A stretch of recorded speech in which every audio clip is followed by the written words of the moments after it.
जय श्री राधे गोविंद। हमारी किशोरी जी हम सब पर अपनी कृपा बनाए रखे। आज हम इस वीडियो में ज्येष्ठ मास महात्म्य अध्याय 22 सुनेंगे। इससे पिछले वीडियो में हमने अध्याय 21 सुना था। अगर आपने वो अध्याय नहीं सुना तो उसे भी जरूर सुने। और आज हम इस अध्याय 22 में व्रत सावित्री व्रत वर्णन सुनेंगे। तो सबसे पहले हम सर्वप्रथम भगवान श्री गणपति जी, अपने ईष्ट देव और अपने श्री सद्गुरुदेव भगवान के श्री चरणों में वंदन करते हैं और आज का अध्याय शुरू करते हैं। आप सब इस अध्याय को पूर्ण श्रद्धा भाव, भक्ति भाव और प्रेम से जरूर सुनिए।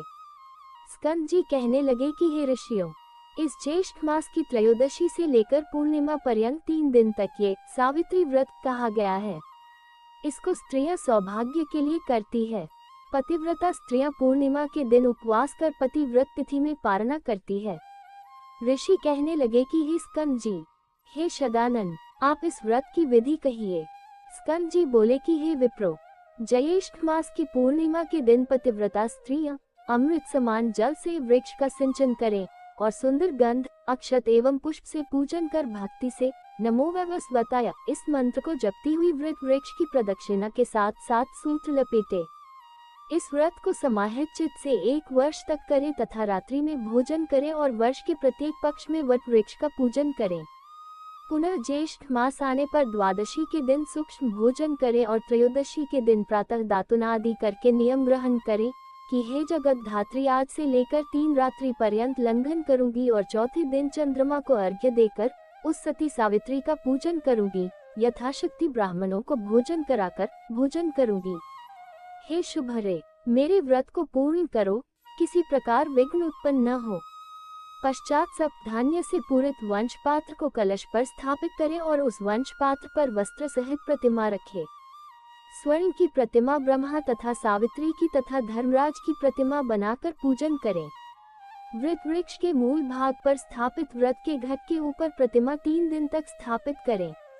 पूर्णिमा के दिन प्रातः काल उठकर स्नान आदि नित्य क्रिया करके सम्यक प्रकार से पूजन करें।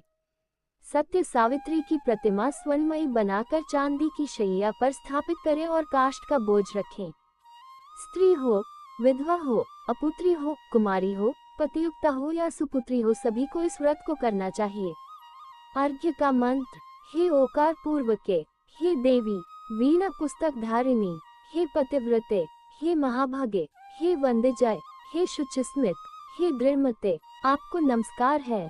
हे वेद गर्भे, हे निमित्त प्रिय भाषण करने वाली, हे सुव्रते, आप अवैधव्या सौभाग्य तथा पुत्र पौत्र और सख्य मित्रता का सुख प्रदान करें।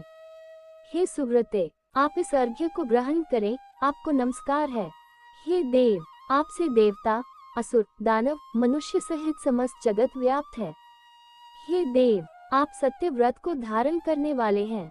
हे ब्रह्मरूप, आपको नमस्कार है। हे वैवस्वत, आप समस्त लोगों के कर्म साक्षी हो, शुभ तथा अशुभ कर्मों के विचार करता हो, आप इस अर्घ्य को ग्रहण करें, आपको नमस्कार है।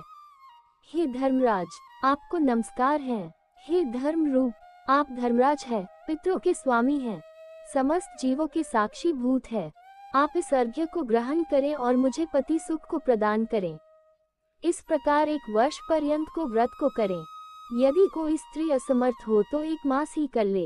यदि 1 मास व्रत करने की सामर्थ्य न हो तो 3 दिन तक ही व्रत कर ले।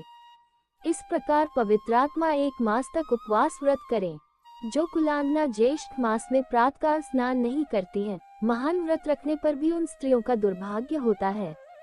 जैसे अपवित्र आग का वृक्ष की समस्त वस्तुएं निष्फल होती है, उसी प्रकार ज्येष्ठ मास में समस्त कर्म करने पर भी स्नान आदि प्रातःकाल न करने से सब निष्फल हो जाते हैं। हे ऋषियों, सावित्री के 3 दिन का व्रत करना तथा उसका विधान आप लोगों से कहा। व्यास जी राजा युधिष्ठिर से कहते हैं कि हे नराधिप, ज्येष्ठ मास की पूर्णिमा यदि ज्येष्ठ नक्षत्र से युक्त हो तो छाता, जूता दान करने से राजा होते हैं। यहाँ मैंने ज्येष्ठ मास का महात्म्य संक्षेप में आपको बतलाया है और आपकी भक्ति देखकर उससे प्रसन्न होकर शेष जो कुछ भी वह सब भी कहूँगा। इतिश्री ज्येष्ठ मास महात्म्य व्रत सावित्री व्रत वर्णन 12वां अध्याय संपूर्ण। इसके आगे का वृतांत हम अगले अध्याय में सुनेंगे। आप सब उस अध्याय को भी जरूर सुनिए। तो आज का वीडियो यही तक, फिर मिलेंगे अगले वीडियो में। तब तक के लिए आप सभी को प्रेम भरी राधे राधे।